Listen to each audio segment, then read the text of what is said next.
आरव एक रात अपने गांव जा रहा था। रोज सुबह गांव से शहर में नौकरी करने जाता और रात को आखिरी बस से लौट आता।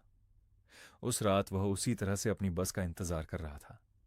तभी एक बूढ़ा व्यक्ति वहां आया है और आरव से कुछ खाने को मांगता है। आरव का मूड पहले से खराब था। मन ही मन बोला कि एक तो पहले ही दिन भर बॉस सर पे चढ़ा रहता है और ये पीछे पड़ गया। उसने उस व्यक्ति को पैसे देने चाहे, पर उसने मना कर दिया। कहा, अगर देना चाहते हो तो सिर्फ खाने की चीज दो। आरव देना नहीं चाहता था, पर सामने ही एक दुकान थी और दुकानदार ये सब देख रहा था। इसलिए अपनी लाज बचाने के लिए उसने उस दुकान से एक बिस्किट का पैकेट लेकर उस बूढ़े व्यक्ति को दे दिया। वो व्यक्ति ने पैकेट लेते ही उसे अपने झोले में डाल दिया और इतना करने के बाद अचानक से आरव का हाथ पकड़ लिया। आरव ये देख के चौंक गया, पर उसने देखा कि वो व्यक्ति आरव की हाथों की लकीरें पढ़ने लगा और बोला, मैं कोई भी चीज मुफ्त में और आवश्यकता से ज्यादा नहीं लेता। तुम्हारे हाथों के लकीरों के हिसाब से जल्द ही तुम्हें धन प्राप्ति होगी। इतना कह के वह वहां से चला गया। आरव के मन में यह बात बैठ गई। घर आकर भी वह इसी के बारे में सोच रहा था। आरव गांव में अपनी हवेली में अकेला रहता था। वह पुरानी हवेली उसके पूर्वजों को किसी राजा ने किसी कारण में भेंट किया था। उसे वो हवेली बेचनी थी, पर उस हवेली के बारे में काफी अफवाहें गांव में घूम रही थी, इसलिए कोई भी उस हवेली को खरीदना नहीं चाहता था। वो इस हवेली को बेचकर बड़े शहर में घर लेना चाहता था, पर हवेली कोई खरीद नहीं रहा था और उसके पास इतने पैसे भी नहीं थे, इसलिए वह उसी हवेली में अटक सा गया था। वह सुबह थोड़ा जल्दी उठकर वह अपने पूरे हवेली में खोज करने लगा। वो कुछ ऐसा ढूंढ रहा था जिसे अच्छे दाम में बेचा जा सके, लेकिन उसे कुछ नहीं मिला। वो लकड़ी की सीढ़ियों से ऊपर जाने लगा, तभी वह सीढ़ी टूटी और वह हवेली के बेसमेंट में जा गिरा। उसे हवेली में बेसमेंट भी है ये पता नहीं था। फिर उसने अपनी खोज बेसमेंट में शुरू कर दी। उसे बेसमेंट के एक कोने में पुरानी लोहे की पेटी मिली जिस पर कई सारे काले धागे बांधे थे। उत्सुकता से उसने वह धागे काट दिए और पेटी खोल दी। उस पेटी में कई सारे सोने के सिक्के मिले, मतलब उस व्यक्ति की बात सच हुई थी। उसने उस पेटी में से कुछ सिक्के उठाए कि अपने जेब में भर लिए और तैयार होकर ऑफिस के लिए निकल गया। अब आज भी ऑफिस का दिन खराब जाता है, परंतु वो सोना मिलने की वजह से खुश था। उसने सोचा कि परसों छुट्टी का दिन है, तब वो कुछ सिक्के बेच देगा और फिर शहर में फ्लैट लेगा।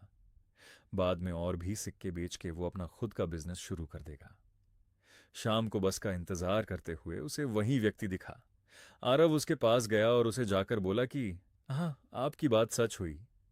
वृद्ध मुस्कुराया और कुछ नहीं बोला। आरव ने एक बिस्किट का पैकेट लिया और वृद्ध को दिया और वृद्ध ने वो ले लिया और अपने झोले में डाल दिया और बोला, मैं कोई भी चीज मुफ्त में नहीं लेता। और ये कहकर वो फिर से आरव की हस्तरेखा पढ़ने लगता है। वो आरव की हाथों की रेखा पढ़कर चौंकता है। फिर आरव से कहता है कि वो अगले 2 दिनों में मरने वाला है। ये बात सुनने के बाद आरव वृद्ध व्यक्ति को खरी खोटी सुनाकर वहां से थोड़ा दूर चला जाता है। बाद में बस आने पर बस में बैठकर वो अपने घर चला जाता है। वृद्ध के बातों से वह काफी परेशान हो गया था। उसे नींद नहीं आ रही थी। वो बार बार उसी सिक्के को देखे जा रहा था। तभी उसके उसके कमरे दरवाजा अचानक से खुल जाता है और किसी बच्चे की परछाई अचानक से अंदर आती है। वो परछाई आरव से सिक्के मांगती है। आरव काफी ज्यादा डर चुका था, पर वो अपने लालच के चलते मना कर देता है। वो परछाई उसे सामने वाली दीवार पे पटक देती है और कुछ सिक्के उठाकर ले जाती है। आरव काफी डर चुका था। वो भाग के हवेली के बाहर जाता है। वो अपनी पूरी रात हवेली दहलीज पे बिताता है और सुबह डरते डरते घर में आता है। घर में आने पर सबसे पहले वो सिक्के ढूंढता है तो सिर्फ 2 सिक्के उसके सिरहाने पड़े हुए थे। उसने वो सिक्के उठाए और तैयार होकर ऑफिस चला गया। ऑफिस खत्म होते ही वह बस स्टैंड चला गया और उसी व्यक्ति का इंतजार करने लगा। वो व्यक्ति वहां बाद में मिल भी गया। आरव ने उसे सब कुछ बता दिया। उसने कहा, अगर तुम्हें जिंदा रहना है तो वो परछाई किस चीज की है वो पता लगाना होगा, तभी आगे का पता लगाया जा सकता है। आरव उसे लेकर हवेली जाता है।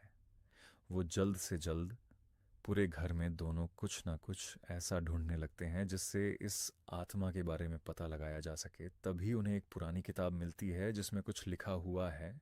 वो पर आरव उसे पार नहीं पा रहा था, तो वृद्ध व्यक्ति ने वो पारजना शुरू किया, जिससे पता चला आरव के पूर्वज तांत्रिक का काम करते थे। एक बार उसी राज्य के राजा ने एक राज्य पर आक्रमण करके पूरे राज्य का सोना लूट के ले आया। लाए गए सोने में एक ऐसी पेटी थी जिसे राजा ने खुलवाया और उसमें से 3 सिक्के ले लिए। पर उसी रात को राजा को किसी बच्चे का साया दिखने लगा। अगले दिन उन्होंने आरव के पूर्वजों को बुलाया। उन्हें अपनी शक्तियों से पता चला कि जिस राजा से वो सोना लूट के ले आए थे, उसने मेरा सोना किसी को कभी भी ना मिले। इसीलिए एक मासूम से बच्चे की जान ले ली और उसकी आत्मा को इन्हीं सिक्कों के साथ बांध दिया और इस सोने को श्रापित बना दिया। तब आरव के पूर्वजों ने वो सिक्के उसी पेटी में रख दिए और उसी पेटी को मंत्रों से बांध दिया और पेटी पे काले धागे से बांधकर राजा को बचा लिया। इसी कारण से राजा ने आरव के पूर्वजों को ये हवेली भेंट की थी और इस पेटी को ठिकाने लगाने की कोशिश की के लिए कहा था। परंतु आरव को पूर्वज इस पेटी को लेकर हवेली में ही आ गए और इसी खजाने के चक्कर में आरव का पूरा खानदान नष्ट होता चला गया। फिर आरव के परदादा ने इसी पेटी को मंत्रों से बांधकर बेसमेंट में रख दिया और बेसमेंट के रास्ते पर लकड़ी की सीढ़ियां बना दी ताकि कोई और खजाने तक ना पहुंच पाए। और उन्होंने पीढ़ियों द्वारा चलता आ रहा तांत्रिक का काम भी छोड़ दिया ताकि उनकी आने वाली पीढ़ियां इन सब से दूर रहे और परिवार का पूरा इतिहास छुपा कर रख सका। ये सब पढ़ने के बाद वृद्ध राघव को सब कुछ बता देता है और कहता है कि हमें वो विधि वापस से करके उस पेटी को वापस से बांधना होगा। बाद में इसी पेटी को समंदर में फेंक कर हमेशा के लिए छुटकारा पा लेंगे। वृद्ध कहता है, मैं पूजा की सामग्री लेकर कल सुबह तक आ जाऊंगा। तब तक तुम वो सिक्के फिर से रखाओ और कोशिश करना कि कल सुबह तक जिंदा रहो। ऐसा कहकर वह घर चला जाता है। रात में आरव पे फिर से हमला होता है, पर फिर से वो बचने में कामयाब होता है। सुबह वृद्ध व्यक्ति फिर से आता है और दोनों मिल मिलकर उसी पेटी को फिर से बांध देते हैं। जाते समय वृद्ध व्यक्ति कहता है कि अब सब ठीक हो चुका है, वो आत्मा वह अब बाहर नहीं आएगी। अगर सारे सिक्के उसी के पास हैं तो कहीं क्या तुमने तुमने सारे सिक्के रख तो दिए थे ना? आरव हाँ कहता है। वृद्ध व्यक्ति कहता है कि तुम्हारा काम हो गया, अब दान में कुछ खाने की चीज दे दो। आरव ने थोड़ा खाना एक डिब्बे में भरकर भरकर उसे दे दिया, लेकिन जाते जाते वृद्ध ने आरव के हाथों की लकीरें देख ली। उसने शांतापूर्वक आरव से कहा कि कभी कभी लालच इंसान को अंधा कर देता है, इसी वजह से आने वाले खतरों को देख नहीं पाता है। ऐसा कहकर वो चल देता है। थोड़े दूर जाने के बाद वो उस डब्बे को फेंक देता है। अगले दिन सुबह गांव वालों को आरव की लाश मिलती है, जैसे उसे गला घोंट को मारा गया हो। लेकिन आरव की एक मुट्ठी बंद थी। जब किसी ने उस शव की मुट्ठी खोली, तब उसे मिला एक सोने का सिक्का।